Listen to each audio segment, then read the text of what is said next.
Muy buenos días para todos. Bienvenidos, bienvenidas a Se Viene hasta las 12 del mediodía. Hoy especial elecciones con todo el análisis de lo que dejó la jornada de ayer. Estamos para acompañarte en esta mañana de lunes. Estamos para informarte de lo que va sucediendo, de lo que sucede, por supuesto, con las repercusiones políticas, también de lo que sucede con las repercusiones en el ámbito económico. Programa especial de Se Viene por las elecciones y porque además hoy lunes a las 4 de la tarde juega Boquita, por supuesto. Bienvenida a toda la bandurria de AZZ, que ya veo que nos está mandando mucho cariño en el chat. Algunos se preguntan si es nuestro último programa. Se van a enterar antes de las 12 del mediodía. Antes de las 12 del mediodía vamos a revelar el misterio si es el último programa de Se Viene o no. Así que quédense pegados a esta pantalla. Y por supuesto, tratando de hacer alguna lectura y algún análisis de los resultados de ayer, en donde el gobierno tuvo una gran victoria, una sorpresa, por lo menos de acuerdo a lo que venían marcando las encuestas, a lo que venían marcando la mayor parte de los analistas. Una sorpresa, un gran triunfo del gobierno a nivel nacional, con un mapa muy pintado de violeta, es decir, es un triunfo claramente a lo largo y a lo ancho del país. Un triunfo también, veremos, digo, porque hay un escenario de paridad en donde puede haber algún cambio en el escrutinio definitivo, pero una muy buena elección en la provincia de Buenos Aires, en donde en las elecciones provinciales el peronismo había ganado por casi 15 puntos y ahora, hasta el día de hoy, creo que estaba 0,40 arriba Santilli, ¿no? Casi medio punto arriba Santilli, el candidato de La Libertad Avanza. Insisto, una muy buena elección del gobierno y una muy mala elección del peronismo. Me parece que son esos los dos primeros datos que hay que tomar. Una muy mala elección del peronismo que además pensó esta elección de esta manera y salió de esta manera. Bueno, amigo, en términos futbolísticos, cuando jugás a perder, en general se pierde. A veces puede pasar que de casualidad ganes, pero cuando jugás a perder, en general se pierde. El peronismo, cuando armó las listas para esta elección, cuando hizo el armado político para esta elección, pensaba en una elección que iba a perder. Y bueno, efectivamente, los resultados sobre la mesa, el peronismo perdió. Después, ahí ya nos vamos a meter. Está acá Pablo Caruso, está Lucía Isikoff, Poli Sabatés, Pipo Rossi, el hombre de los pronósticos. Pueden ir dejando sus saludos a Pipo Rossi. Ya, para. Ya vamos a abrir el análisis. Estoy solamente dando un panorama de lo que tenemos hoy en la mesa hasta las 12 del mediodía. Vamos a tener invitados especiales también, analistas que se van a ir sumando durante toda la mañana a la mesa. No solamente recogiendo las repercusiones, sino generando las repercusiones desde este programa hasta las 12 del mediodía. Pero, bueno, me parece que hay que empezar a desmenuzar el resultado, el porqué del resultado. Y también lo primero que quiero desmenuzar es la reacción una vez que tenés el resultado sobre la mesa.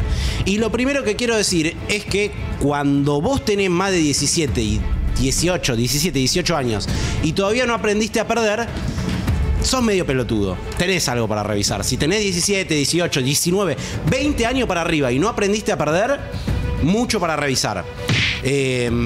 Porque yo por lo menos soy de los que piensan que la gente no se equivoca cuando vota, que cuando perdés una elección, el que tiene que revisar tenés que ser vos cuando perdés una elección y no la persona que fue a votar, que por algo no te eligió. Y el tono ayer y la respuesta de los distintos sectores del peronismo ante la derrota me parece que habla de una inmadurez absoluta. Y insisto, si querés construir algo, lo primero que tenés que hacer es aprender a perder. Después, entre los por qué, ahora analizaremos, hay un montón de cosas. Me parece que hay... Primer dato también, la elección en la que menos gente fue a votar desde, creo, si no me equivoco, hablando por lo menos en elecciones comparables, desde el regreso de la democracia. Por ahí me equivoco, ahora los chicos me van a corregir, pero por ahí debe andar. Entonces, Me parece que hay una apatía generalizada para con la política, una desconexión de la política. Nosotros igual acá lo vemos todos los días cuando hablamos de política en el chat, muchas veces los comentarios de la gente que viene viendo programas de fútbol y demás, se ve clarito eso y además es un termómetro que claramente está en la sociedad. Yo creo que hay un respaldo al gobierno, No creo que haya un cheque en blanco al gobierno, por lo menos esa es la sensación que tengo yo.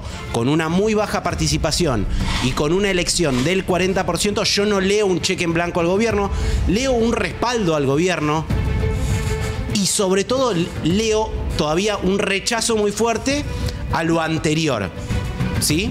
Eso es lo que por lo menos leo yo, un rechazo todavía muy fuerte a lo anterior y como último condimento, y ya voy a abrir la mesa, como último condimento, lo que veo también es claramente una sociedad que eligió darle una mano al presidente en un momento en el que todos sabíamos que estaba en una situación muy compleja y que probablemente si había un resultado muy adverso para el gobierno, hoy los argentinos nos íbamos a levantar con una situación muy disruptiva en nuestras vidas cotidianas. ¿Por qué? Porque el dólar se iba a ir a la mierda, porque obviamente eso iba a tener un correlato en el traslado a precios, porque eso iba a tener un nuevo correlato en la situación de empleo y demás. Me parece que también es una sociedad que miró un poco hacia adentro qué era lo que podía pasar con un escenario disruptivo al otro día en sus vidas cotidianas. Pero como diría Guillermo Nimo, por lo menos así lo veo yo. Buenos días, compañeros, queridos compañeros. Anda? Gracias por estar en esta edición especial de Se Viene hasta las 12 del mediodía. Un gusto. ¿Cómo les va? Muy bien. Bueno. ¿Estamos de velorio o no estamos de velorio? Porque yo siento que acá, y vamos saludando a todos los que se suman en el chat, hay gente que viene a escuchar nuestro análisis y hay gente un poco que viene a ver... Medio morbo. Un poquito de morbo. ¿Cómo era la frase de Tati Bernet? A ver. ¿Cómo era? ¿Vos te la acordás de la frase? No. Que el tema no es perder, es la cara de boludo que tiene. Yo se la escuché muchas veces al Turco Asís. El problema no es perder. No, es de Tati, el problema es de Bernet. Es de Bernet. Él la citaba además. Sí. Él lo citaba además. El problema no es perder, el problema es la cara de boludo que te queda. A ver. Yo estoy de velorio igual, Tampoco la quiero caretear. Me parece un modelo totalmente excluyente de más de la mitad de la población y que ganó ese modelo. No me gusta. Estoy de velorio. Hola a todos los que están ahí. No, está bien, me gusta la Poli sincera. Ayer eran las caras de velorio. Las caras de velorio fueron ayer. Hoy él empezó riéndose. Caruso está tranquilo. Dice, Caruso, ¿cómo entramos? ¿En onda personaje o al hueso como sea? A ver, yo quiero presentar la renuncia. ¡No! Acá está ¡Qué bombazo, boludo! Acá está mi renuncia a disposición. Dale. ¿Ves qué dice ahí? ¿Qué dice ahí? ¿Lees? Vos que no necesitas anteojos. A ver, pará. Dice, renuncia a disposición. Listo. El documento. Chicos, a ver, Toto, hacemos un primer plano de esto, ¿se puede? No va a llegar. No, es una cosa de locos. Pipo Rossi, que había vaticinado... 45-28. El 13 de octubre a las 3:30 de la tarde. Dijo, esas son las cosas que anota Caruso. Yo no tenía idea para qué. 45-28. Yo no tenía idea para qué Caruso traía la libretita y anotaba cosas. Y ahora me estoy enterando. Ahora estoy entendiendo. No es estar de velorio, te voy a corregir, mi querida Paul. Es la constatación. A ver, antiperonismo hubo antes de la existencia del peronismo. Acá hubo gente que hacía fuerza para los ingleses, para que ganaran las invasiones en 1807 y en 1806. El problema es constatar que todos tus vecinos están de acuerdo con que el Garraham se vaya a la concha de su madre, con que los jubiletes los caguen a palo. Pipo, me parece que esa es una lectura muy precaria, te juro, te juro que no coincido para nada. Votaron a Bullrich. Sí. Representa todo eso, Bullrich. Representa otras cosas también. Bueno, peor. Además el tema de la guita, además todo lo demás. Pero representa eso. Es decir, Bullrich ha defendido y defiende a tipos como ese igual al que le pegó un tiro en la cabeza al fotógrafo. No lo defiende, lo manda. Lo manda a hacer. Es decir, y vos te pensás que la gente fue a votar, ¿de verdad, Pipo, vos te pensás que la gente fue a votar pensando en eso ayer? A mí realmente me parece que la es gente... un conjunto de cosas, claro, entre las que esas están, y también está el ajuste a jubilados y jubiladas. Hay un montón de cosas que conforman eso. Claro. Pero de vuelta, ¿vos te pensás que la gente fue a votar, o sea, el jubilado fue a votar diciendo, te voto porque me recortaste las jubilaciones? No, la gente no vota con maldad. Bueno, la gente pues, vota porque chicos, cree, buenos. que Hay gente algo que vota le va a con hacer- esperanza y hay gente que le va a hacer obviamente mejor. votó en rechazo a que vuelva el kirchnerismo. Para mí eso también estuvo claro ayer, porque entre Bessent o Perón la gente eligió a Bessent. No solo porque me parece que el Pero voto, Lucy, obvio, que Lucy, apesan un montón de cosas. Constatar eso es lo que en todo caso le puede dar la sensación de velorio, que entre Bessent y lo que fuere se elija, está rodeado de gente. Yo perdí 60 a 18 en mi mesa. Yo voy a decir, yo voté Recalde Bregman. Ese fue mi voto. Recalde Bregman. Perdí 60 a 18. Es decir, hay 60 guasos que votaron por este Margossi. Margossi. Primera apreciación, si les parece, abrimos encuesta en el chat de YouTube a ver qué piensan ustedes que están del otro lado. Si esta elección la ganó Milei o la perdió el peronismo o las dos cosas. Quiero ver cuál es el primer acercamiento que tienen. Pablo Caruso, primer acercamiento, ¿ganó Milei o perdió el peronismo? Yo creo que gana Milei. A mí no me gustan las explicaciones. Con un resultado así tan importante, me parece que el hecho de y se pensó mal esto, no traccionó tal cosa, me parece que ahí hay una mirada muy parcial y una mirada muy ombliguista. Es decir, hay algo que no estamos viendo, algo que no estamos entendiendo. Nosotros por sentido común creíamos que nadie podía votar después de 2 años, una experiencia tan dolorosa, que alguien podía continuar efectivamente ese tratamiento. Bueno, un sector muy importante de la sociedad efectivamente votó esto, pero déjame darte un par de imágenes. Elia Encuesta Sociedad Anónima. Caen las acciones de Elia Encuesta Sociedad Anónima. Déjame darte un par de imágenes que me parecen muy fuertes. En la provincia de Buenos Aires, la Libertad Avanza gana con un narco en la boleta. Sí. Y gana, Claro, efectivamente gana. claro.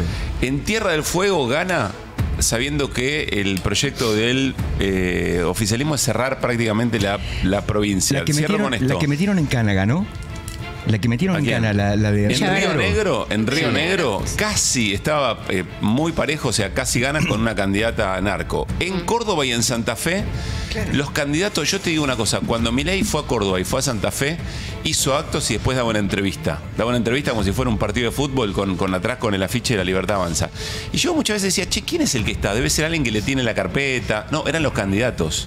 Milei iba para mostrarse con el candidato que no conocía a nadie y gana en Santa Fe y gana en la provincia de Córdoba. Puyaro salió tercero en Santa Y Fe. Fargosi, que saca el 50%. A Fargosi, yo no sé si hay peor candidato que Fargosi. Es muy difícil buscar un peor Realmente candidato. muy mal candidato. Así como te Muy mal sostengo que candidato. Bullrich es una excelente candidata, bueno. Sí, está bien, pero creíamos que Bullrich estaba muy preocupada porque el factor Esper le pegue en la... Sí. Entonces, acá está pasando algo que tenemos que tener cierta humildad de análisis y tratar de entender cuáles son las variantes. Vos podés decir, bueno, puede ser que la extorsión Trump puede haber surtido efecto. Es decir, si Milei perdía, todo lo que estaba mal podía llegar a ser peor, puede ser. Pero no por la extorsión de Trump, porque eso ya lo sabíamos de antes. No, Digo, No, me cosas parece que que- pueden haber sumado. Sí, Cosas sí, que pueden haber sumado. Puede haber sumado una mala estrategia del peronismo, puede haber sumado. También decíamos, hasta hace poco decíamos, Tayana era el mejor candidato porque del otro lado estaba... No, ¿quién dijo eso? ¿Quién dijo eso? No seamos malos. Caruso, en eso disiento, pero y te puedo decir por Bueno, qué por ahí disiento. no lo decías vos. Tayana fue un candidato elegido para perder. Del que nadie Fue se elegido quería hacer el cargo. que Sí, del el nadie que se quería no hacer dice cargo. que Tayana fue un candidato elegido para perder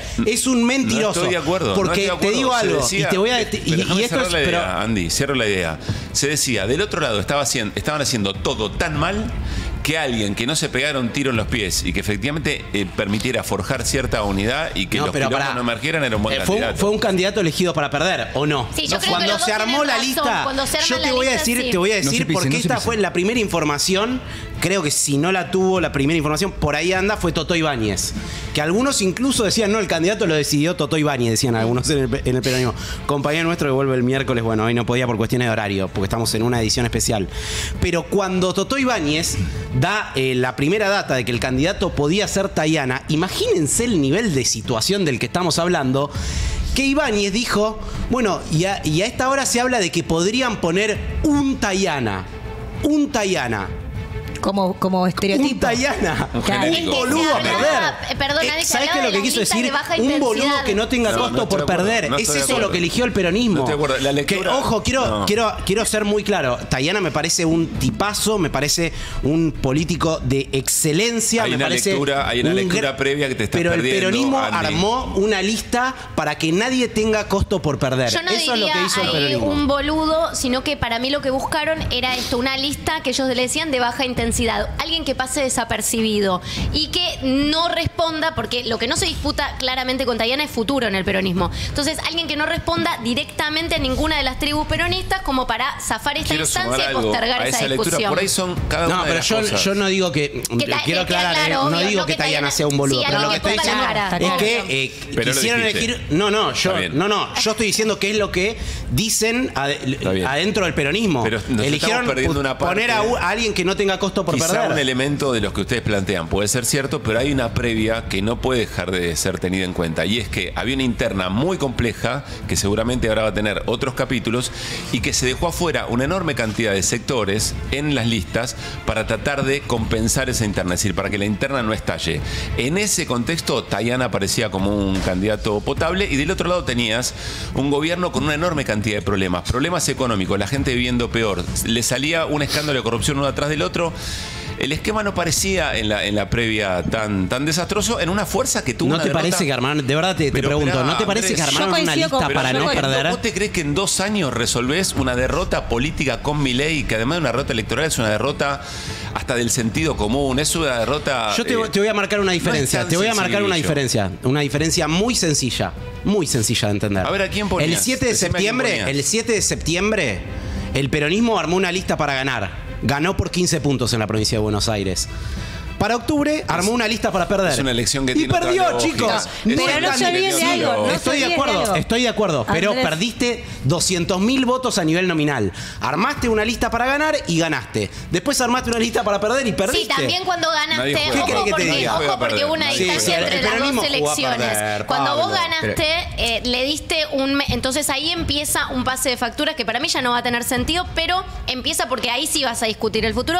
Un pase de facturas a ver si te convenía o no desdoblar. Porque cuando vos diste el golpe, ganaste en septiembre, le diste un tiempo bastante largo al gobierno para que se reponga y a Milei para despabilarlo y que haga campaña. Eso porque para mí,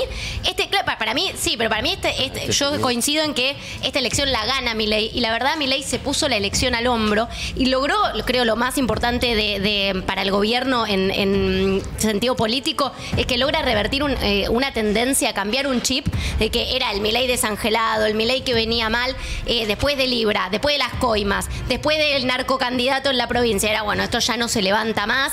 Tenías a buena parte de la oposición hablando de cómo terminaba el gobierno y esto se da vuelta así, porque hoy la situación igual política la Argentina es otra, muy dinámica. Ahora nos metemos con el análisis de lo que puede pasar después, porque veía el dólar cotizando a esta hora del día a 1.380.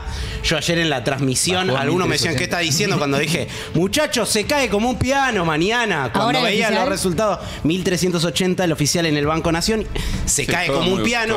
Obviamente el gobierno lo va a dejar caer porque también tiene que mostrarle que se empomó a todos los que estuvieron apostando en contra del gobierno en las últimas 3 semanas. Andrés, déjame cerrar algo, porque si tratamos de encontrar, me parece que hasta es muy... es un poco haragán en términos de análisis creer que esto se resuelve porque el peronismo jugó a perder. No digo que se resuelva con eso. Hay una confluencia de elementos que son de verdad muy importantes y hay que tener en cuenta. Yo sumo otra cuestión que es la experiencia histórica. También Macri gana en el 17, hace una muy buena elección y después se lo lleva puesta la coyuntura económica, se lo lleva puesto aquellos datos de la vida de la gente que no empieza, porque ahora Milei tiene una demanda nueva.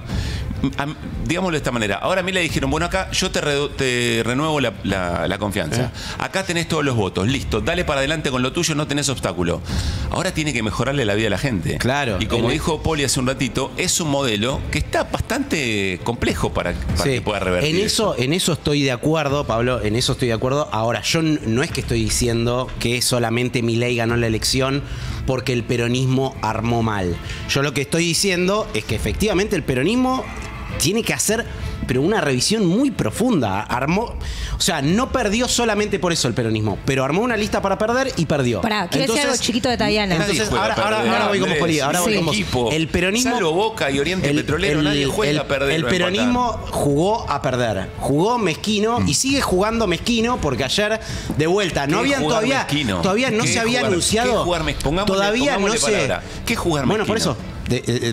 Ahí voy a eso, a lo que vos decías, a tratar de armar una lista para contentar a los dirigentes y no interpelar a la gente. Armó una lista para los dirigentes, no para la gente. ¿A quién ponías? Pará, porque te quiero decir qué es jugar mezquino. ¿Sabés qué es jugar mezquino? El tuit de Mayra Mendoza ayer a las 7 de la tarde, diciendo, miren, en Quilmes ganamos, tenía razón Cristina. Eso es mezquino. Está bien, pero y es otro orden. Ahí hay un problema de interpretación en el peronismo. Pero no te define eso. Brutal. Como en los equipos, viste, cuando tenés que hacer un cambio, bueno, ¿a quién pones? Porque tampoco está madura la renovación del peronismo, del panperonismo, para decir, acá tenés la figura del futuro y la que te hubiera traccionado en un contexto de una derrota del 2023 muy dura, muy profunda. No, bueno, pero entonces... De concepto, bueno, pero justamente, de visión de país, si vos perdiste muy duro en el 2023, lo peor que podés hacer es poner a alguien que justamente representa todo lo que fue el 2023. ¿Y a quién pones? Peor decisión. No, pero para mí... pero yo no soy el que pone y saca los candidatos. Hay que ver quién estaba enfrente también. Era Espert el candidato. Después la historia tuvo sus ribetes y no estuvo en la boleta, pero no terminó siendo el candidato. Pero muchos dirigentes del peronismo te decían, es verdad que Tayana contentaba a todos, o por lo menos no era de nadie, o nadie se lo adjudicaba, pero también era alguien que no se iba a subir a jugar el juego de Espert. Y el peronismo un poco quería salir de esa, no jugar ese juego y jugar otro. Entonces yo coincido un poco con los dos. Con Pablo, que no era un tan mal candidato, leyéndolo en esos términos, en no polarizar con el fascismo, que era Espert. Ahora, pasa algo en la sociedad que el peronismo no lee. Pero claro, el peronismo, las encuestadoras, los periodistas... No es solo un problema de candidatos. Exacto, eso es lo que digo. Estoy de acuerdo. Hay algo, o sea, ni ganó Milei, o sea, ganó Milei y perdió el peronismo, pero ni siquiera esas dos cosas solas. Pasa algo que nadie está viendo, o que la mitad de la sociedad no está viendo, y hay que hacerse cargo de eso también. Nadie, el periodismo, las encuestas, los candidatos del peronismo o de la oposición, porque no solo perdió el peronismo, al espacio de centro, Provincias Unidas, también le fue mal, que era una apuesta y que hoy te das cuenta de qué está hecho ese espacio. Pasa algo, la Libertad Avanza conecta con la sociedad de una manera que no la entendemos. ¿Sabés cuál es para mí también una muestra de que, insisto, el gobierno hizo una muy buena elección, el peronismo hizo una pésima elección porque jugó a perder y además no hizo campaña? O sea, no hizo campaña el peronismo, seamos sinceros, no hizo campaña. La muestra más cabal de eso es que, con todo el respeto que me merece, Miriam Bregman sacó 10 puntos en la ciudad de Buenos Aires. O sea, bueno, claramente el gobierno nunca sacó 10 puntos Miriam Bregman en la ciudad de Buenos Aires. Chicos, esto quiere decir que claramente el gobierno fue muy ágil para agrupar el voto en contra del peronismo, y el peronismo fue muy poco ágil para agrupar el voto en contra del gobierno. De hecho, las opciones peronistas, no kirchneristas en la provincia de Buenos Aires sumaron 6 puntos. Ahí tenés que el peronismo hizo una campaña pésima, porque no hizo campaña, de hecho. Andy, de vuelta, hasta le estamos quitando mérito a Milei, mirá lo que te digo. Vos venías... Igual tiene mérito, tiene un montón. Por eso le estamos haciendo tanto hincapié en la estrategia del peronismo, como si no hubiera una enorme cantidad de cosas a leer que son muy complejas. La gente vive cada vez peor, está cada vez más endeudada, vienen de escándalo en escándalo que penetra muy fuerte en términos de corrupción. Algo más sucede, va mucho más allá de lo que el peronismo podría haber hecho o no hizo. Es un momento para poner barbas en remojo, para tratar de repensar cuáles son las cosas que interpelan a la sociedad y cuáles no. Qué sé yo, el factor miedo puede aparecer Pablo, también. Por ahí puede suceder una cosa mucho más sencilla, a propósito de lo que te planteaba Poli hace un ratito con que no se lee. Mira, el componente, digamos, si querés vos, que piensa en una Argentina desde el punto de vista económico de X forma, no es de este tiempo. No es de este tiempo. Si vos ves las políticas económicas, la decisión macro, no es de ahora.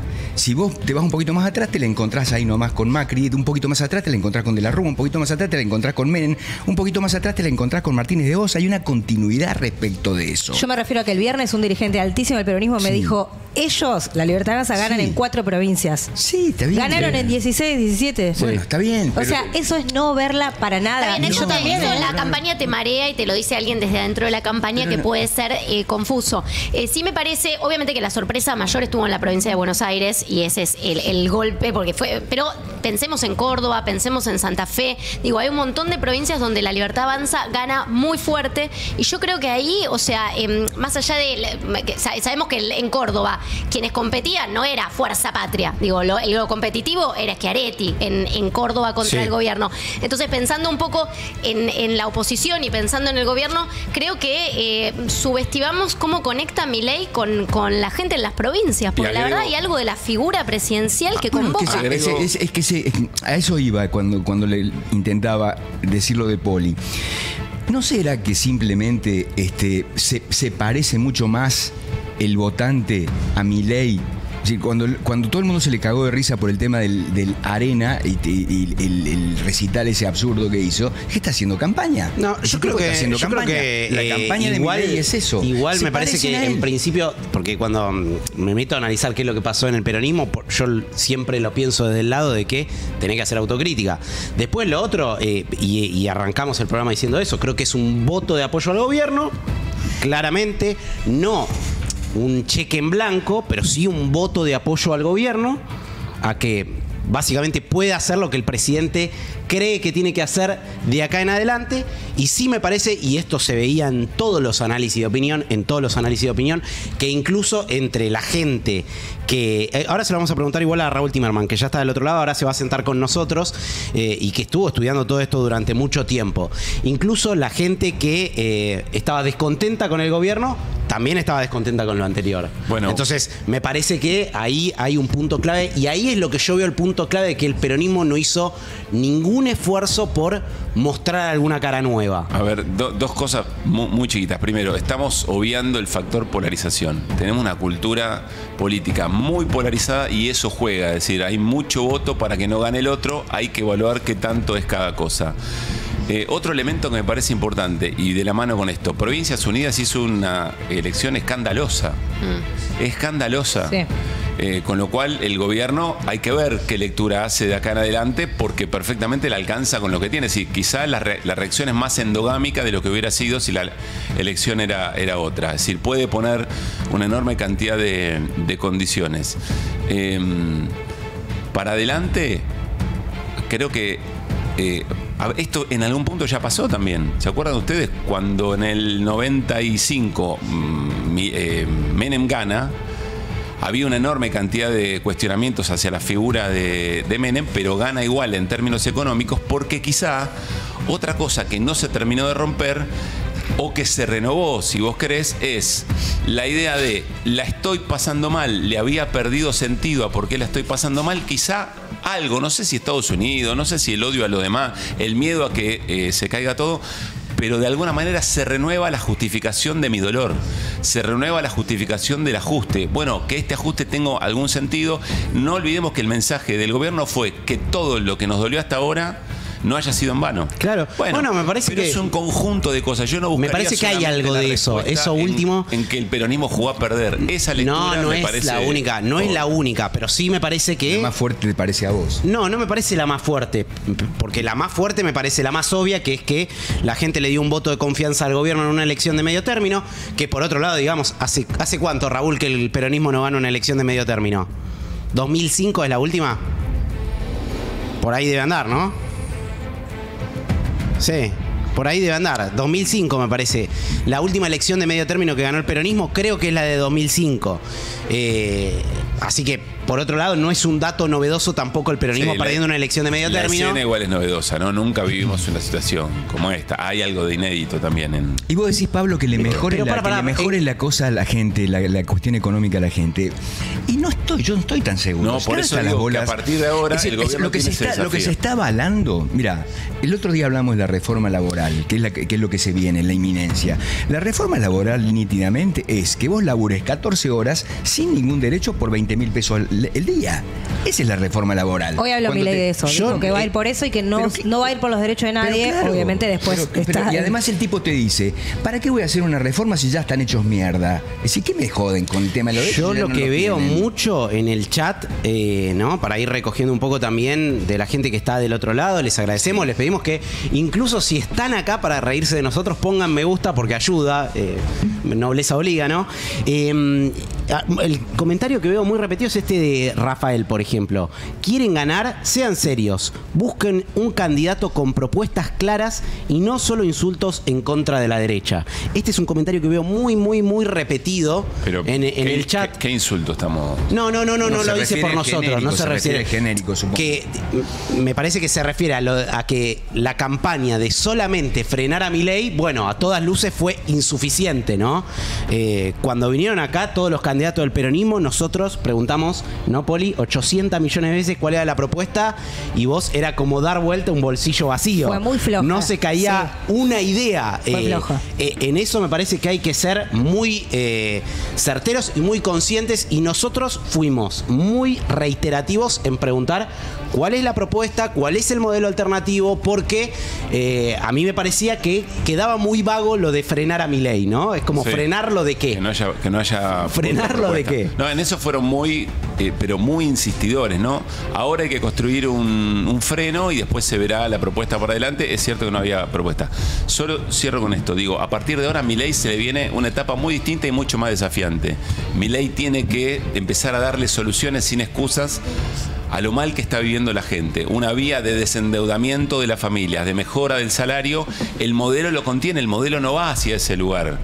Hay que ver cómo encara Milei ese desafío, insisto, sin la excusa ni de la elección, ni del riesgo Cuca, ni nada. También, y yo puedo decir una cosa más, también entender el peronismo, que quizás el pueblo, lo que dice el pueblo cambió. Nosotros escuchamos un montón de dirigentes del peronismo diciendo no, porque vienen por el Atlántico Sur. En la Antártida ganó el 94% la Libertad Avanza. Bueno, Perón tampoco prendió. Claro, porque no eso es una boludez. Eso no le importa a nadie, chicos. Tienen cero calles si se piensan que de verdad abrir los ojos, peronismo agarrándose de al argentino no le gusta Estados Unidos y que nos colonicen. Y para mí también se votó esto. Yo quiero que nos gobierne Estados Unidos. No, yo no creo que la gente haya votado. No, obviamente. Para mí a la gente le chupa un huevo. Está bien, pero lo que le chupa un huevo, chicos. En la economía pesa, que tengas la garantía del respaldo de Estados Unidos, para mí en la economía pesa. Bueno, ahora lo seguimos discutiendo, pero quiero abrir la mesa porque ya están los invitados, los primeros invitados de la mañana con nosotros. Digo los primeros porque se va a ir sumando mucha gente a esta transmisión especial que estamos haciendo en AZZ hasta las 12 del mediodía, y le damos la bienvenida a Raúl Timerman. Raúl, ¿cómo estás? Buen día, gracias por venir, ¿eh? No, al contrario, gracias a usted. En una mañana movida, caliente. Sí, seguramente, digamos. Porque ¿les resultó inesperado el resultado de la elección? Sí. Y a Milei también. ¿A vos te resultó inesperado? Bueno, no, porque veníamos siguiendo un tracking hasta el día sábado, digamos, y se veía que el Colo Santilli estaba achicando, había llegado a 3 puntos de diferencia el sábado. Hizo una remontada muy parecida a la que hizo Milei en Las PASO, que una semana antes estaba en 22, el jueves estaba en 27 y el domingo llegó a 30. Bueno, lo del Colorado Santilli fue algo parecido, teniendo en contra que él no aparecía primero en la lista, ¿no? Pero Raúl, a nivel general lo teníamos en 39 puntos. Solo una cosita ahí te pregunto. Quizá no te sorprendió en los últimos 3-4 días porque ustedes vienen haciendo un seguimiento. Sí. Pero en la película general... Bueno, veíamos... Es una sorpresa porque creíamos que lo económico iba a ser determinante. Sí, efectivamente eso lo creíamos antes. Pero después, a medida que íbamos viendo cómo evolucionaba el voto de la gente, lo que nos dimos cuenta es lo siguiente. El peor momento del gobierno, 39,8, digamos 40 puntos de aprobación de gestión, fue la semana del 7 de septiembre, cuando son las elecciones en la provincia de Buenos Aires. Desde ese momento el gobierno, con todo lo que pasó después, con lo de Sper, con lo del Movistar Arena, con todo lo de Scott, del Tesoro Americano, más todo lo de Donald Trump, no bajó de 40 puntos, llegó a 42. Se mantuvo siempre entre 41 y 42 puntos. Lo que nos dimos cuenta es que toda la aprobación de gestión la convirtió en votos, Milei. O sea, fue muy ágil y muy eficiente para contener el voto propio, ¿no? Así y es, evidentemente, para que vayan a votar. Y evidentemente la oposición no fue tan eficiente para agrupar, contener y movilizar también al voto opositor, no lo pudo hacer, porque te voy a decir qué pasó. Cuando ganan por 13, 14 puntos la provincia de Buenos Aires, empieza a hacer efecto el eslogan kirchnerismo nunca más. Claro. Es decir, se produce un susto en la gente que no había ido a votar, que era básicamente gente de Juntos por el Cambio, más que votantes de Milei, que no fueron a votar en la provincia de Buenos Aires, y el hecho los asustó la posibilidad de que el kirchnerismo fuera a ganar. Entonces Cristina tenía razón. No. Cristina es en parte responsable. Cristina decía eso, si vos desdoblás, si no desdoblás, invitás a tomar carrera para la otra elección. No, Cristina lo que decía era no desdoblen porque los van a atacar con la seguridad en la provincia de Buenos Aires y eso va a ser un desastre y se va a perder. No era porque ponía en riesgo. Cristina lo que no quería era perder la hegemonía del manejo del proceso electoral. Si Axel Kicillof no desdobla, Cristina maneja las listas de ambos. En esta circunstancia, la presión de los intendentes sobre Axel hizo que Axel meditara la posibilidad de construir un liderazgo propio y la única manera era separando la elección. Si no la separaba no podía empezar esa construcción. Ahora en un rato quiero que Raúl me conteste si Axel Kicillof sale debilitado o fortalecido viendo toda la película de lo que pasó en septiembre y en octubre. Ahora me lo va a contestar Raúl, pero antes quiero saludar también a Cristian Buteler, analista financiero. Cris, gracias por venir, amigo de la casa. No, por favor, gracias a usted por invitarme. Se cae como un piano el dólar, Cris. Se cae como un piano, señoras y señores. 10% en este momento, 1.345 el dólar mayorista, y era una reacción, digamos, esperada después del resultado. A ver, es precisamente eso, una reacción, ¿no? Una reacción a un resultado donde todo el mercado estaba jugado para el otro lado. Claro. O sea, todo el mercado creía que el gobierno iba a perder. Recién yo los escuchaba hablando, si sorprendió o no sorprendió, entonces él decía que no sorprendía porque él había visto cómo iba la evolución, y yo creo que capaz lo que sorprendió es por qué hubo esa evolución. Claro. ¿No? O sea, él dice, claro, yo vengo midiendo día a día y voy encontrando que el gobierno va subiendo. Entonces, capaz que lo que sorprendió es por qué si en octubre económicamente estamos peor que en septiembre, ¿por qué tuvo esa evolución favorable? El mercado, Cris, tenía en precios que el gobierno no hacía una buena elección, ¿no? Sí, obviamente. O sea, el precio, ustedes los analistas financieros lo que miran básicamente es qué es lo que está dentro de los precios, qué están reflejando los precios del mercado, para saber si hacen una apuesta a favor o en contra de tal activo. En el mercado había claramente una apuesta en contra del gobierno, ¿no? El mercado estaba decidido que le iba a ir mal al gobierno. Si le iba mal, había que ver cuánto mal le iba para ver cuánto más podía bajar el mercado, ¿sí? Si le iba bien, íbamos a ver lo que estamos viendo hoy. Acciones subiendo 20%, 30%, bonos casi 20%. Entonces, me parece que la reacción de hoy es totalmente lógica a un resultado inesperado y a un mercado que estaba totalmente en contra al resultado que dio. Yo entiendo el mercado y va a ser interesante observarlo, cuál va a ser su deriva. Lo importante y lo determinante antes y después va a ser si sube o baja el mercado, qué es lo que le pasa a la gente. Porque de fondo, el mercado reacciona como vota a la sociedad, ¿no? Sí. Y la sociedad, evidentemente, Raúl, hace una interpretación que hay que analizar respecto de por qué. Si le fue peor, si empeora su situación, sigue acompañando un modelo de esta característica. Eso es lo que me parece no terminamos de entender. O eso, no sé si tenemos las herramientas adecuadas o estamos mirando bien. Porque si hubiera votado la gente de otra manera, los mercados hubieran reaccionado a la baja. Los mercados pueden reaccionar bien, pero la gente no necesariamente va a vivir mejor. Y entonces otra vez la gente va a tener que hacer una interpretación sobre el asunto. Probablemente vos ahí lo que tuviste fue un miedo al pasado mayor que el miedo que tenías al presente. Claro. Bueno, vos fijate una cosa. El gobierno sacó 40% de los votos, ¿no es cierto? 40, 41% a nivel país. Tiene esa aprobación de gestión. Hay un 50% de la gente que la está pasando mal. 50%. Pero ese 50% no votó a Fuerza Patria. Distribuyó su voto. Una parte importante votó a Fuerza Patria y otro votó a otras alternativas. Nosotros venimos viendo que hay, en ese 50% hay un 20% que llega a fin de mes usando ahorros y un 30% endeudándose. Esa gente fue empeorando su situación. Suponete que ninguno de ellos haya votado al gobierno. Aún le queda un 50%, una pecera del 50%, donde encontró el 40% de sus votos. ¿Por qué lo votó al gobierno? ¿Qué valora del gobierno? ¿Qué es lo que valora?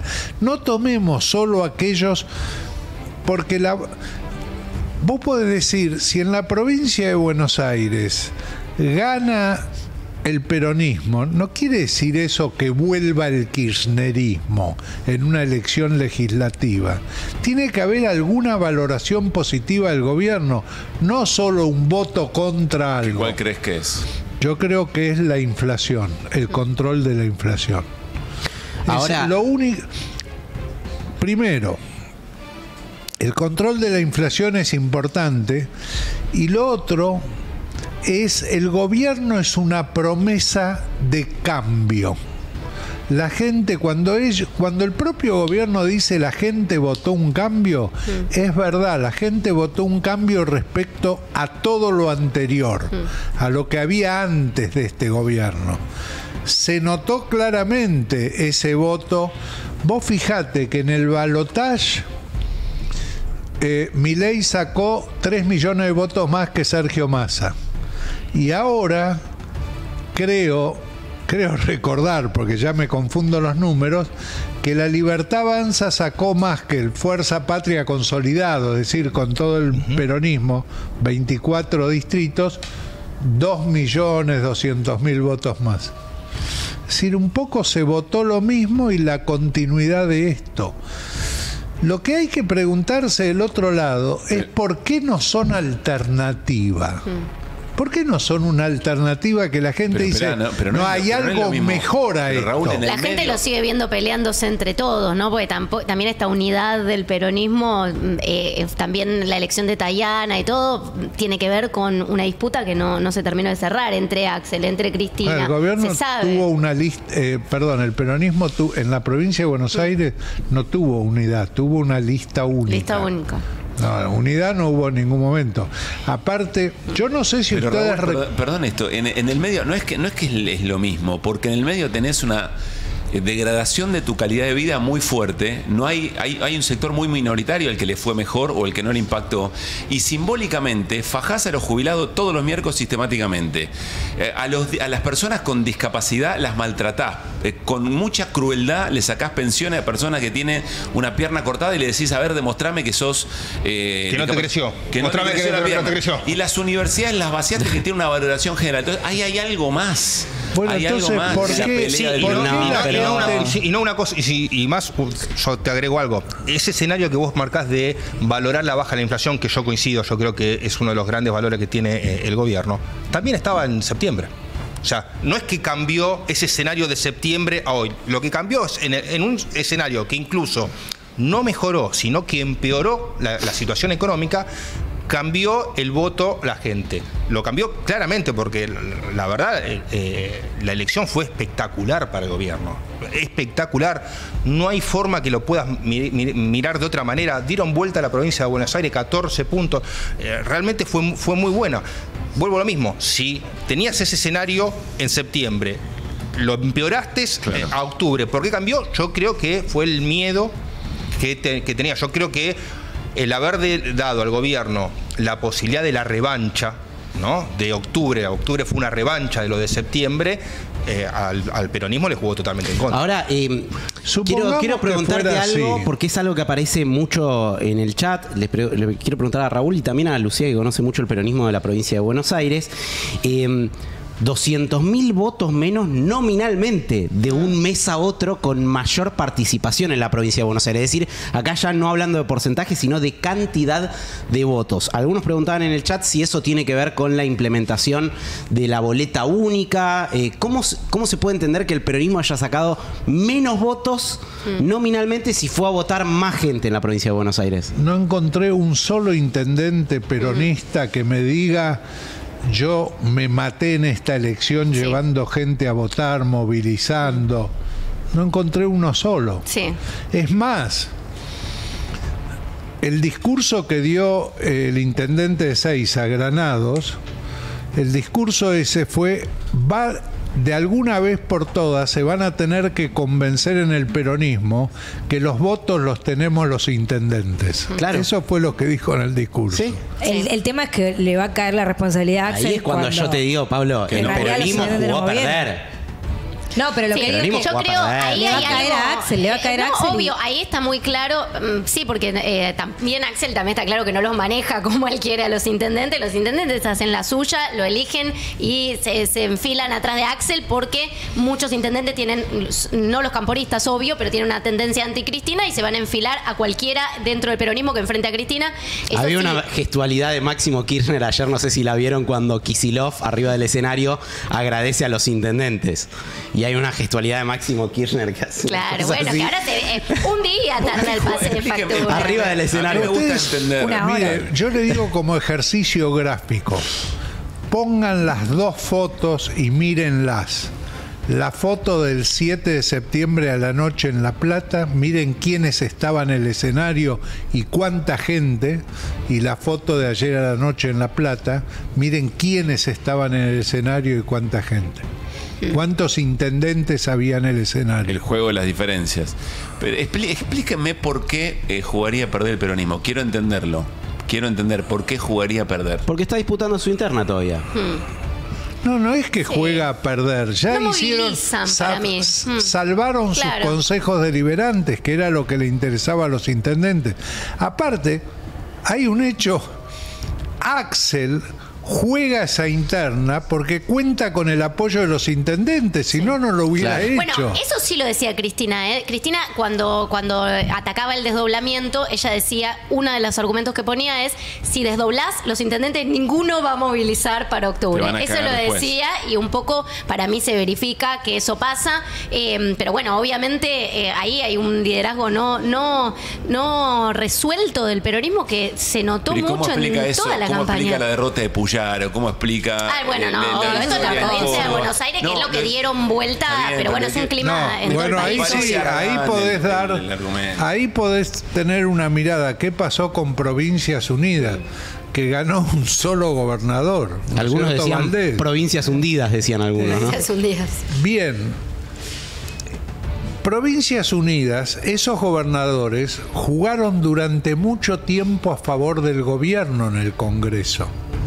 Entonces, tanto Puyaro como Nacho Torres, como la gente de Schiaretti, por eso se abre Natalia de la Sota, porque Natalia de la Sota vota siempre en contra del gobierno y los diputados de Schiaretti votaron la mayoría de las veces a favor. Un elector que está de acuerdo con el gobierno, ¿por qué los va a votar a ellos y no directamente al gobierno, que tiene la garantía que va a votar siempre bien? Bueno, quizá Puyaro la vio, por eso 2 días antes o 3 días antes dijo: nosotros vamos a hacer la gobernabilidad y vamos a acompañar todo lo que el gobierno quiera. Quizás sabía que la elección venía torcida, claro, y que su rol iba a ser... ahí el peronismo hizo una gran elección en Santa Fe. Sí. En Santa Fe hizo una gran elección. Rosario con lo nuevo. con lo nuevo. ¿Ganó el peronismo en Rosario? Pero por muy poquito. Bueno, Sí. pero está muy bien, ganó, Pero sí, ganó la en gran- Rosario. Sí, pero lo hizo con lo nuevo. Claro, eso es lo que destaco El yo. tema es, Sí. yo te digo, Jorge Tayana, ¿qué representa en términos de futuro para un joven en la Argentina? Nada. Nada. Nada, absolutamente nada. Es más, yo te diría en valores absolutos, ¿qué representa? Pero nadie Representa un estaba votando pasado. a Tayana por, en Pero ¿por términos qué es ejecutivos. Tayana el candidato? ¿Y Santilli qué representa para un joven?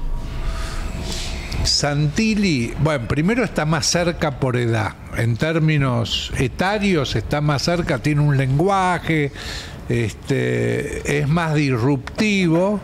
Pero yo no te voy a defender a Santilli. No, porque- No, pero es un digamos, buen en candidato. términos de política. Esto es contrafáctico, pero vos pensás que si no había cambio, la gente, porque la verdad es que la gente no dudó en poner una cruz en Espert. Yo entiendo que creo que el Santilli los ayudó a levantar la elección, pero ¿qué pasa si no cambiaban de candidato? Me parece que todo estaba dado para que la Libertad Avanza gane la provincia igual en este contexto. No lo sé, no lo vamos a saber, pero no hizo Espert, mella real. Antes de que escándalo ocurra Espert. todo el fenómeno con Espert, espere al mejor candidato. Era el que más medía en la provincia de Buenos Aires de la Libertad Avanza. Sí. Yo me cansé de escuchar consultores, Raúl, no a vos, me cansé de escuchar consultores diciendo que Espert era el peor candidato, que la única razón por la que estaba ahí era porque era amigo personal de Milei y que no lo quería nadie. Pero era el que mejor medía. Bueno. No sé por qué dicen que era el peor Bien, candidato. quiero decir que en Rosario el mejor ganó la Libertad candidato es Avanza. el que. En Rosario ganó la por Libertad 7 Avanza. puntos a Libertad Avanza. Mira. Explícame cómo los intendentes del conurbano hacen que pierda que gane Rosario Libertad Avanza. Me No, me resulta parece. Pero son los análisis no, me distintos. parece. No digo que no influya. No, bueno, pero yo te digo, ¿por cuántos votos perdió el peronismo en la provincia de Buenos Aires? ¿30.000 votos? ¿40.000 votos? No, por ahí anda, en ¿no? la provincia de Buenos Sí. Aires. 50.000 no, votos. Menos de 50.000 No, votos, como- creo. Sí, sí, Hasta 50.000 ahora votos. era Sí, menos muy de ¿Por cortito. cuánto? ¿Por Sí. cuántos votos? Ah, 50.000 ¿por votos. cuánto? Te Sí. estoy diciendo que el peronismo sacó 200.000 votos menos nominales. 200.000 votos menos nominales, Pablo. Fue a votar más gente. O sea, ¿qué quiere que te diga? Perdió por 50.000 y el peronismo sacó 200.000 votos menos a nivel nominal que la elección hace un mes atrás. Sacá tus conclusiones. Después, a nivel país, me parece que también hay una gran audacia y un gran triunfo del gobierno comunicacional en que estemos mirando un número nacional en esta elección que nunca nadie miró. Nunca nadie miró, nunca se hizo Igual, esa cuenta. a ver, lo mires como de- lo mires como lo mires, Sí, le da sí, bien claro. igual al gobierno. Sí, o sea, sí, querés está bien, mirarlo pero por la la provincia de Buenos provincia- Aires le da bien. Querés Sí. mirarlo por las En la principales provincia de Buenos Aires, Córdoba. digamos, es una elección muy pareja. Una elección hiper pareja. No, pero lo que pasa es que vos no podés no partir del resultado de septiembre. Claro, Cuando obviamente, vos partís del resultado obviamente. de septiembre, o sea, la Obviamente. provincia de Buenos Aires fue espectacular. Fue mejor que cualquiera de las demás. Una remontada histórica, si lo me dicen en Histórica. esos términos, son dos elecciones distintas, se votan cosas distintas, los candidatos eran otros, se votaba de forma distinta también, pero digo, me parece que igual hay un éxito comunicacional. Te tenés que ir, ¿no, Lu? Sí. ¿Querés dejar algo para el cierre? Bueno, para Sí, sí, muchas algo para el cosas, no puedo cierre. resumir. No, me parece que, a ver, es una elección de medio término y tenemos que tratar de, bueno, obviamente que el día después surgen todos estos análisis dramáticos para un lado, para el otro, como que Milei se lleva puesta a la Argentina o la oposición.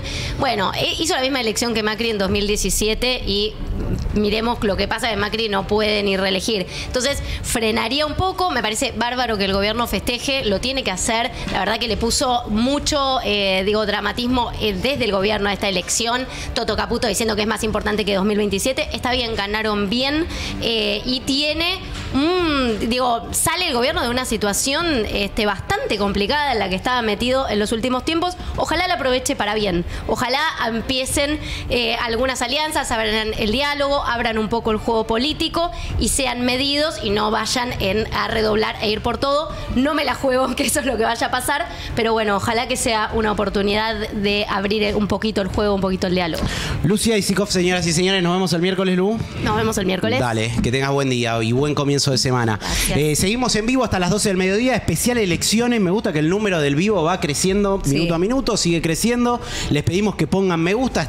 Hasta esta hora es categórico el chat en decir que esta elección la ganó Milei, y no es que la perdió el peronismo, la ganó Milei 64%, la perdió el peronismo 17% y ambas 20%. Ahora voy a ir con Cris. El apoyo de Donald Trump, para los votantes de Milei ha sido muy positivo. Es decir, había votantes de Milei, gente que valoraba positivamente a Milei, pero que no estaba entusiasmada por ir a votar porque pensaban que no iba a poder salir adelante. El apoyo de Estados Unidos en el cambio del modo de pensar de esa gente y en el hecho de entusiasmarla para ir a votar ha sido fundamental, aparte de para evitar un desastre para el gobierno, ¿no? Claro. Se vio un Milei más medido también, ¿no? Ayer vestido de traje, cuando salió a hablar. Componedor, ¿no? Componedor, porque patillas recortadas. Cualquiera diría con un triunfo como el que tuvo, Milei se podría haber mostrado como en cuando él mismo, y cuando él mismo decía, nosotros aceleramos en la curva, me acuerdo que dijo en algún momento, y ayer se mostró mucho más medido, tal vez seguramente por el llamado de los Estados Unidos, por el llamado del Fondo Monetario Internacional, por alguna presencia que hubo acá de Estados Unidos diciendo, bueno, ahora para las reformas hay que hacer algún tipo de consenso político, pero ¿vos viste algo de eso ayer, Raúl? Sí, totalmente. Aparte, desaceleró el cambio de gabinete, digamos. Claro. Mostró su espíritu bilardista, equipo que gana no se toca. No, sí, por supuesto. Yo lo vi un poco lo que hizo Menem, ¿no es cierto? Menem, que usaba sacos amarillos o rosados y usaba patillas largas, un día pasó a usar sacos oscuros y se cortó las patillas. Y yo creo que Milei hizo eso, recuperó el viva la libertad carajo, que lo había dejado de lado, digamos, pero sí, yo creo que se vio un Milei dispuesto a avanzar con las reformas estructurales. Básicamente es eso.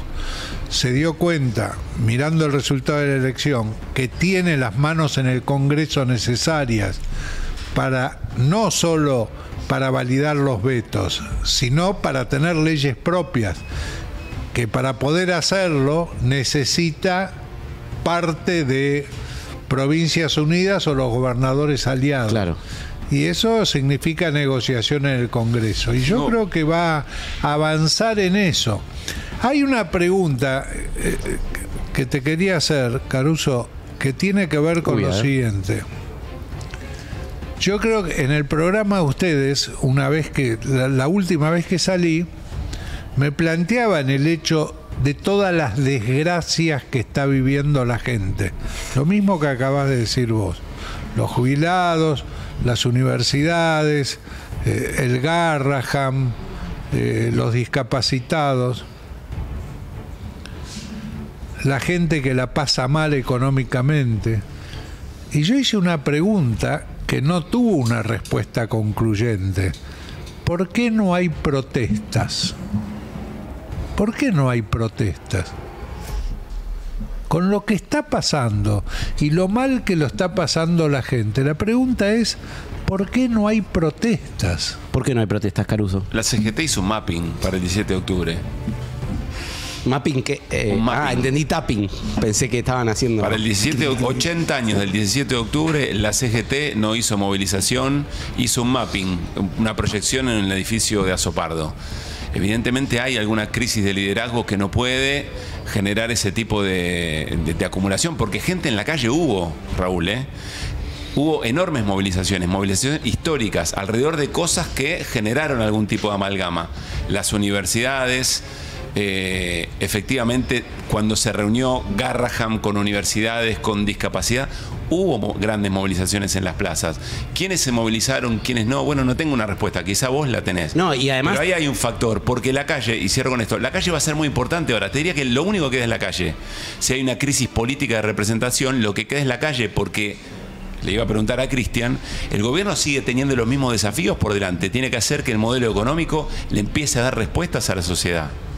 Yo, y me iba a arriesgar también a que, ¿por qué no hay movilizaciones? Es porque la gente también vota. Eso era lo que había pensado el 8 de septiembre. Dije, bueno, evidentemente la gente no protestó. La movilización no es la única forma de protesta. Porque no hay desborde social. No, pero no hay cacerolazos siquiera. Sí, y la CGT no es la única que puede movilizar a los cacerolazos no hay represión que valga. ¿Por qué la CGT no es la única que puede movilizar? No, porque digo, si no hay una expectativa... Primero que para mí el 17, si había una movilización más importante el 17 de octubre, que por lo del Garrahan estaba mal. Así que me parece bien que para el 17 de octubre, que no era una fecha que se estaba conmemorando algo de sufrimiento actual de la gente, no haya habido una movilización más grande que para otra cosa. No me parece mal. Segundo, pero hay que dejar de poner una... ¿Cómo? El 17 de octubre, simbólicamente... Me parece más grave hoy que no haya una movilización por cualquier otra cosa del día a día. ¿La subo? ¿Cómo que no? Está bien, pero en el sentido que pregunta Raúl... todos los miércoles solos. Pero son, por eso, son poquitos. Sí. Lo que digo es que las estructuras no están. Bueno, es peor que por lo de eso Atril, me parece peor que la CGT no esté los miércoles que no esté el 17 de octubre hoy. Me parece mucho peor. Perdón, Poli, si saliste rompen la cabeza. No estás. Abrime, Jeremías. Ahí estás. A ver, si saliste rompen la cabeza. ¿Te parece que es por eso, Pipo? No es que me parece, es lo que he estado la viendo. única manera que te rompan la cabeza. Hay 10.000 formas de protestar que no te rompen. Y los cacerolazos, Raúl, es de gente que los votó. Los que cacerolean es la gente que votó a Bullrich. Es la gente que está en desacuerdo con la movilización. A ver, en el balotaje fue el 30 más el 25, 55.7. 55.7 en el balotaje y ayer fueron 50 y pico, casi 53. Es la misma gente. Yo creo que no hay liderazgo que genere respeto, ¿no? O sea, no hay un líder que genere respeto, que genere... yo puedo seguir... Cuando vos ves quiénes se presentaron en la elección, son los mismos que han fracasado hace 4 o 5 años. Entonces, yo creo que... Yo sigo insistiendo que para mí el principal punto ha sido el miedo a que vuelva la inflación de 3 dígitos, ¿sí? Que vuelvan los mismos que te llevaron a que pueda ser Milei presidente. El rechazo al kirchnerismo, decís vos, Cristian. El rechazo a los mismos de siempre, son los mismos de siempre. Cris, te quería preguntar un poco en términos... ¿Cuál es la canción nueva? La nueva melodía. El líder nuevo, ¿cuál es el líder nuevo? No, pero no hay una nueva melodía, es decir, no hay un discurso, no hay un qué nuevo que diga voy a hacer tal cosa. El único que dice que va a hacer cosas es Milei. Sí, eso te iba a decir, la nueva melodía es Milei, está clarísimo. Sí. Está clarísimo. Y el peronismo se plantó en decir frená a Milei, solamente eso. Milei sí, Milei no, pero no hay otra alternativa. Claro. Cris, en términos económicos, ¿qué se viene para adelante? Porque bueno, decíamos el dólar se cae como un piano. ¿A cuánto está ahora? 1.370 en el Banco Nación, ¿no? Sí. 1.370 cotiza el dólar oficial en el Banco Nación. Ahora, ¿esto le resuelve todos los problemas que tiene de sustentabilidad el modelo económico? No, para nada. A ver, los problemas que vos tenías el día viernes están exactamente igual hoy, ¿sí? En la economía. Lo que a vos te da la chance es de poder empezar a resolverlo en un mejor clima financiero, ¿no? Obviamente, los cambios que vos tenés que hacer no es lo mismo hacerlo en un contexto de presión sobre el tipo de cambio, dólar subiendo todos los días, el Banco Central teniendo que vender reservas, que hacerlo, es más, yo te digo que no lo iban a poder hacer prácticamente, que hacerlo en un contexto donde la presión dolarizadora se calma, donde no tenés que esperar todos los días entre las 9 y 10 de la mañana entrar a Twitter a ver si tuitea o no tuitea algo. Creo que ese cambio te va a dar, digamos, un mejor contexto para hacerlo, pero los cambios vos lo tenés que hacer. O sea Milei está a prueba. Siempre el que gestiona esta prueba, siempre. Lo dijeron antes. No, pero todavía, digamos, todavía le queda... 27 y obviamente, para que no le pase lo mismo que a Macri. Pero por eso, Macri había ganado con 41%, sin ninguna discusión previo a las elecciones sobre su gestión en el ¿qué fue? 2017. Sí, y enero en primera vuelta. Abril del 2018 estábamos corriendo al FMI a pedirle el crédito más grande de la historia. Entonces, la verdad es que siempre... Eso pasó antes acá. Eso pasó antes. Vos fíjate, claro, es muy lógico. Eso pasó, muy loco más que muy loco. Eso pasó antes, igual así ganó. Por eso yo te digo... Ahora, para ponerlo en una imagen, ¿no? En la economía argentina, que siempre parece que es una bomba, en donde tenés que ir tratando de desenchufar cablecitos para que no te explote el otro. Al gobierno todavía le quedan algunos cables para desenchufar y que la bomba no le explote en la cara, ¿no? Las empresas que cerraron estos últimos meses, las empresas que despidieron estos últimos meses, los negocios que cerraron estos últimos, no abren mañana, ¿eh? O sea, no es que vos mañana automáticamente vas a tener más nivel de actividad económico, más nivel de empleo. Probablemente no sigas teniendo la destrucción al ritmo que lo venías teniendo. Eso sí se ganó. Pero, digamos, la vuelta a la tranquilidad, o sea, volver al rebote económico que vos tuviste en el segundo semestre del año pasado, esto no es automático. Vos no volvés a rebotar a partir de mañana o a partir de hoy. ¿Y qué tiene el gobierno? Vos decís, bueno, tiene tranquilidad financiera, es un montón, en función de lo que venía. Pero ¿qué tiene que hacer el gobierno para tratar de encontrar una senda de flujo de dólares que le permita demostrar que puede pagar, que puede sostener la apertura parcial del cepo, que puede pagar las deudas? ¿Qué necesita el gobierno? Y yo creo que este es el momento ideal para un cambio en el esquema cambiario, ¿sí? Porque ¿cuál fue el problema de la crisis? O uno de los problemas de la crisis. Uno de los problemas de la crisis fue que el mercado te decía, no acumulaste dólares. El gobierno que te decía, yo no acumulé dólares, ¿por qué? Porque si yo acumulaba dólares, el tipo de cambio iba a subir, porque era mayor demanda, el tipo de cambio iba a subir, con eso la inflación tenía, digamos, una desaceleración menor. Ahora pudieron comprobar que la desaceleración, aún con la suba del dólar, se mantuvo, ¿sí? Y además, si llegabas al techo, ibas a tener que empezar a vender. Bueno, vos tenés que cambiar ese esquema, ¿sí? Porque, ojo con algo, o sea, el dólar está bajando, ¿sí? Espectacular, está bajando al 10%, una tranquilidad, hoy respiran todo. Compra campeón. Respira Milei, respira Caputo, respira Besen, hoy respiran todo. Pero, ojo, cuando vos mirás, digamos, hacia adelante, cómo va a seguir el comportamiento del tipo de cambio, yo veo que la gran oferta del campo ya te la consumiste. Claro. Que fue cuando vos bajaste la retención y tuviste una oferta de 6.300 millones de dólares que te pusieron en el campo, que te le iban a poner todos estos meses que vienen. Esa oferta no la tenés. Por el otro lado, yo sé que el Banco Central tiene que acumular reservas, porque el mercado, el FMI, en todo le dice, yo quiero que vos recompongas reservas en forma genuina, no por crédito. O sea, que vos compres reservas, que sean tuyas, no prestadas. Claro. Bueno, ahí tengo una mayor demanda. Besen no se va a quedar con los pesos toda la vida, ¿eh?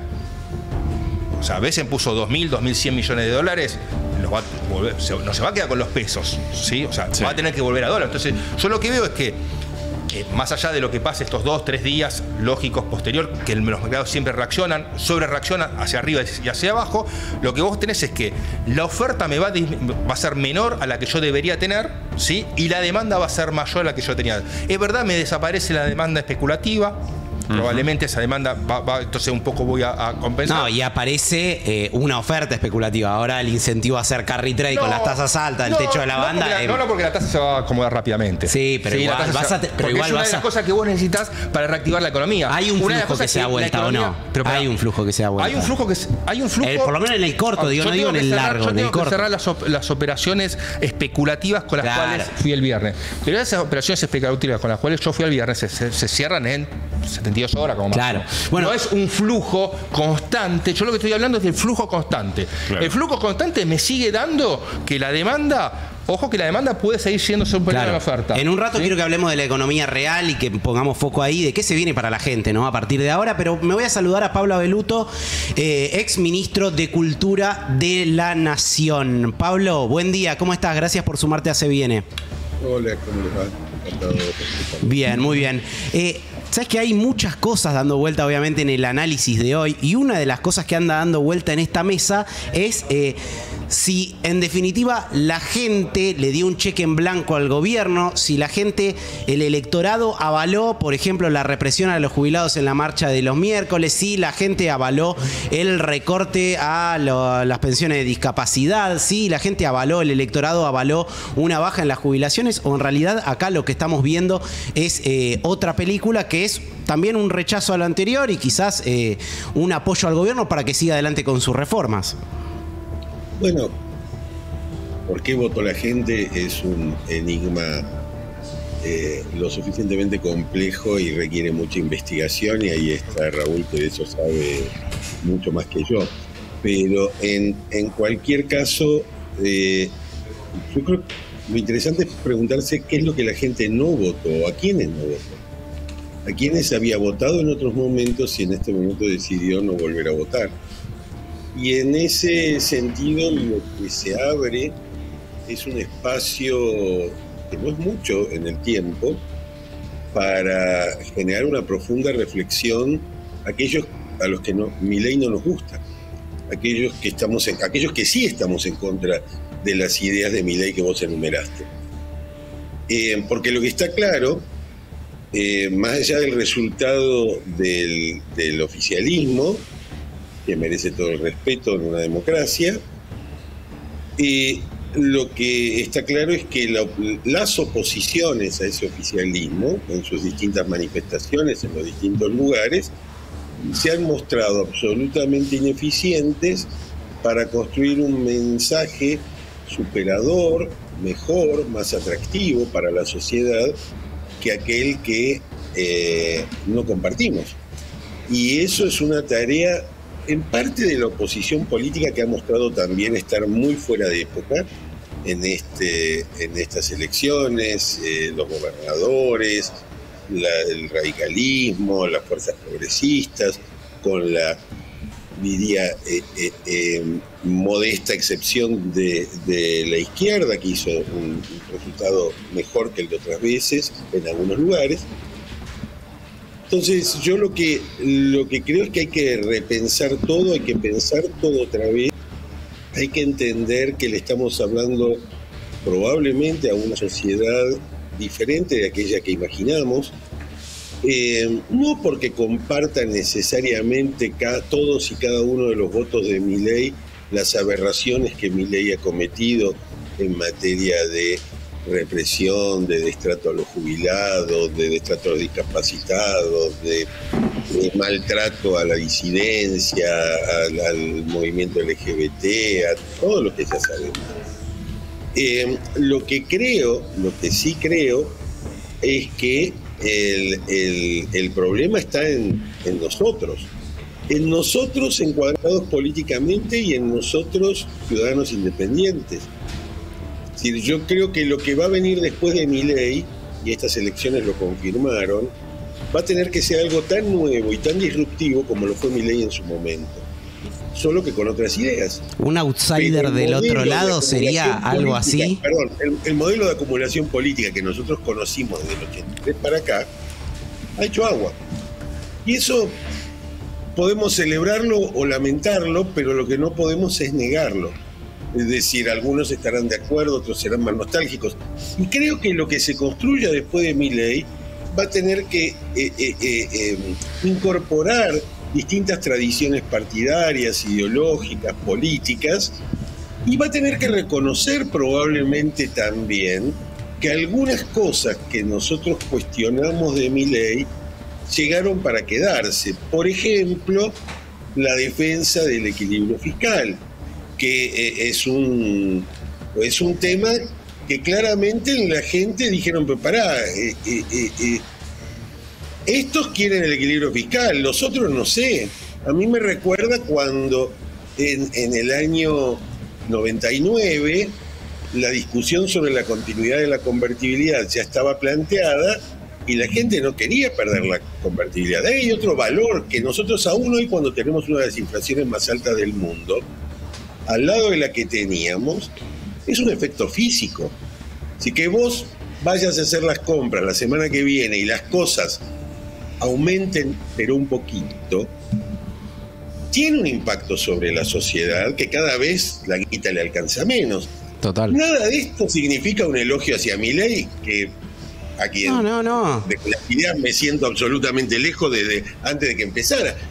Pero creo que como decía Timerman hace un rato, lo estaba escuchando, la música nueva, la melodía nueva, las canciones nuevas que podemos cantar muchos, aún pensando diferente, habiendo estado en lugares diferentes en el pasado, todavía no ha aparecido. Y el cantante de esas canciones nuevas tampoco. Raúl. Mira, disculpa, que quisiera aportar algo de lo que acaba de decir, que para mí es muy importante. Vos fíjate cómo la sociedad, creo que es verdad, valora y creo que puede llegar a ser lo mejor que deje Milei el tema del equilibrio fiscal, porque se ha quedado demostrado que con el déficit crónico Argentina estalla siempre, o estalla por inflación o estalla por crisis de deuda. Pero vos fíjate cómo nadie en el peronismo tomó las cosas positivas que tenía Milei como para decir, bueno, nosotros esto lo vamos a mantener, nosotros esto que está dando resultado, ¿sí? Como el equilibrio fiscal. Después podemos discutir cómo se logra el equilibrio fiscal, que es muy discutible claramente, pero el tema de tener equilibrio fiscal, el tema de tener un orden monetario que te permite una desaceleración inflacionaria, que nadie puede decir que eso es negativo, creo que nadie puede decir, nadie en la oposición tomó eso como para decir, bueno, nosotros esto hemos tomado nota y lo vamos a mantener para adelante para por lo menos ganar ese electorado que, como decía Raúl, es oscilante. Estás muy cool con los auriculares así, Buteler. Sí, es algo así en la síntesis sería como dejar lo que está bien y cambiar lo que está mal, ¿no? Como hizo Macri en su momento en la campaña 2015. Como Raúl. hizo Cristian poniéndose los auriculares para atrás. Raúl. Yo creo que, mira, yo estaba viendo la boleta única de papel de la ciudad de Buenos Aires. Hay 17 agrupaciones políticas que se presentan a elección. Pregunta 1. ¿Hay 17 visiones diferentes de cómo debe ser administrada la ciudad de Buenos Aires? No. No, claro, sin duda es que no. No. Sin duda es que no. De esos 17... Bueno, pero ahí tenés la obsolescencia de un sistema político. Exacto. Que claramente prefirió sacar 1 punto, 3 puntos, 5 puntos o menos al laburo que implica en términos de audacia, de innovación, las cosas que han organizado países como Chile en su momento con la Concertación, Uruguay que ha conseguido la presidencia con el Frente Amplio. Digo, nos cuesta mucho, nos ha costado en el gobierno de Juntos por el Cambio, al punto tal que una vez terminada la experiencia de gobierno, la coalición estalló por el aire. Claramente tenemos una enorme falta de cultura de coaliciones y eso rebota en las decisiones que cada fragmentito de la torta tomó en el día de ayer, ¿no? Claro. Ahora, en eso, ¿vos estarías dispuesto, por ejemplo, porque ahí también empiezan las preguntas concretas, los nombres propios, ¿vos estarías dispuesto a sentarte con el kirchnerismo hoy, por ejemplo? Mira, el otro día me pasó tuve una experiencia muy, muy interesante que responde tu pregunta. Resulta que la gente de ATE, que había sido muy opositor al gobierno de Macri, organizó un encuentro la semana pasada en un predio que tienen en Bursaco para discutir el Estado después de Milei. Y el delegado de ATE de la Biblioteca Nacional, con quien la pasé muy mal durante el gobierno de Macri, me llamó para decirme que quería que yo participara. Y por supuesto le dije que sí, porque si él estaba dispuesto a escucharme, como yo podía no estar dispuesto a escucharlos a ellos. Claro, porque ellos también la pasaron mal. Porque ellos también la pasaron mal, claro. Entonces, y fui a ese encuentro y descubrí muchas cosas. Primero, que todos saben que sus maneras de pensar, y me incluyo, todos sabemos que nuestras maneras de pensar no dan cuenta del presente, al menos en su totalidad, no logran abarcarlo, no logran comprenderlo del todo. Todos estamos dispuestos a escuchar sobre la base de principios compartidos, valores compartidos, democráticos compartidos, otras ideas, otras posiciones, otros puntos de vista. Si en ese centro nos hubiéramos dedicado a matarnos para decir, bueno, y vos hiciste eso, pero ustedes hicieron aquello, pero ustedes hicieron lo de más allá, no hubiéramos avanzado en nada. Yo creo que la audacia, que en distintos momentos ha existido en la Argentina, la audacia política, podría decir la audacia de formar la alianza, la audacia de formar Cambiemos, la audacia de Milei, la audacia de Néstor Kirchner, la audacia de un montón de gente, es hoy más necesaria que nunca. Creo que ayer lo que vimos en la oposición fue puro cálculo mezquino, chiquitito, a ver qué esquina me toca a mí. Pero para la construcción que viene hay que hablar con todos y sobre todo con los que no piensan como uno, porque si no pasa lo que pasó ayer, que cada una de esas fracciones que mencionaba Raúl se dedicó a hablar a los propios. Claro. Pablo. Sí, dale. No, que tengo que ir cerrando porque tenemos hoy una jornada muy movida con un montón de invitados, pero te agradecemos un montón la participación y te esperamos en la mesa un día cuando puedas, cuando tengas un hueco, a charlar acá en la mesa de Se Viene. Me invitan y yo voy. Muy interesante escucharte, de verdad. Muchas gracias, un abrazo grande. Un abrazo grande a todos ahí que Pablo Abeluto, ex ministro de Cultura de la Nación, de Mauricio Macri, estábamos escuchando recién, pero ¿no? vos sabés que yo estaba pensando mientras Pablo hablaba, la vez pasada vi un programa que habían juntado en el programa a Diego Guelar, que había sido embajador en China, Sabino Vaca Narvaja, embajador en China, y Martín Lustó, que había sido embajador en Estados Unidos. Diego Guelar creo que también fue en Estados Unidos. Para hablar sobre el apoyo de Trump, qué significaba el apoyo a esta administración, geopolítica, y empezaron a hablar, a opinar cada uno de ellos, uno sobre el otro, y finalmente Guelar dice, bueno, podemos llegar a una cantidad de puntos en común respecto a nuestra visión geopolítica muy importante. Entonces yo pensaba mientras hablaba, Pablo, es verdad, un lugar que puede juntar gente que piensa diferente son los medios.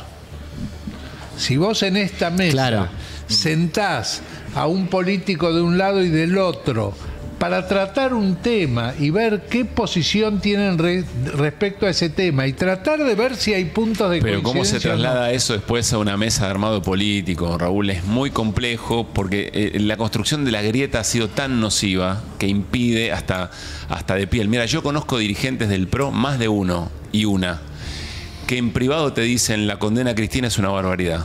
Es una barbaridad, no tiene ni pie ni cabeza, le hace un daño, públicamente no te lo dicen, no te lo reconocen, y cuando vos le preguntás por qué, no, porque quedaría como muy marcado en un sector determinado.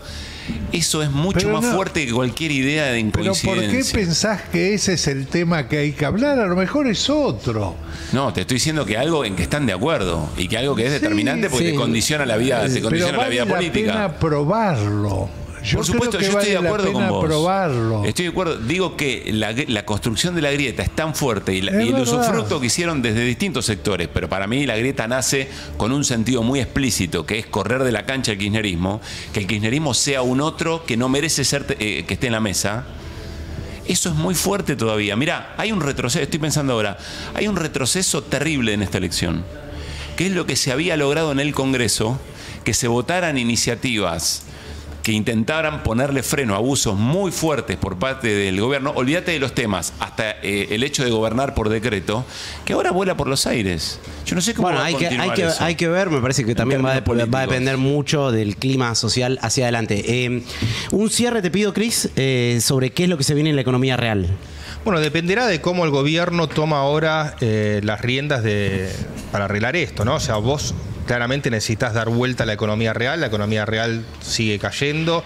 Tuviste el segundo trimestre de este año donde cayó el PBI, este trimestre te va a dar seguramente también caída del PBI porque muchas variables fueron peores todavía, y bueno, hoy lo que tenés es esa posibilidad de decir, bueno, puedo bajar la tasa, ¿sí? Puedo dejar de tener este apretón monetario que tuve que hacer para que el dólar no suba, porque bueno, ahora teóricamente el dólar se acomodó bastante más abajo del techo de la banda, entonces si yo libero un poco y hay más pesos y algo se va al dólar, no voy a tener ningún tipo de problema con el tema del techo, me permite eso, y a partir de eso, bueno, ver realmente si hay alguna medida para apuntalar la industria, el comercio, que eso, la realidad es que hasta ahora no lo tuviste, ¿sí? Vos, desde la parte de la economía real, vos tuviste mucho foco capaz en vaca muerta, todo lo que es petróleo y gas, todo lo que es minería, tuviste también focalizado en el campo, pero industria, construcción y demás no tenés, y son esos sectores,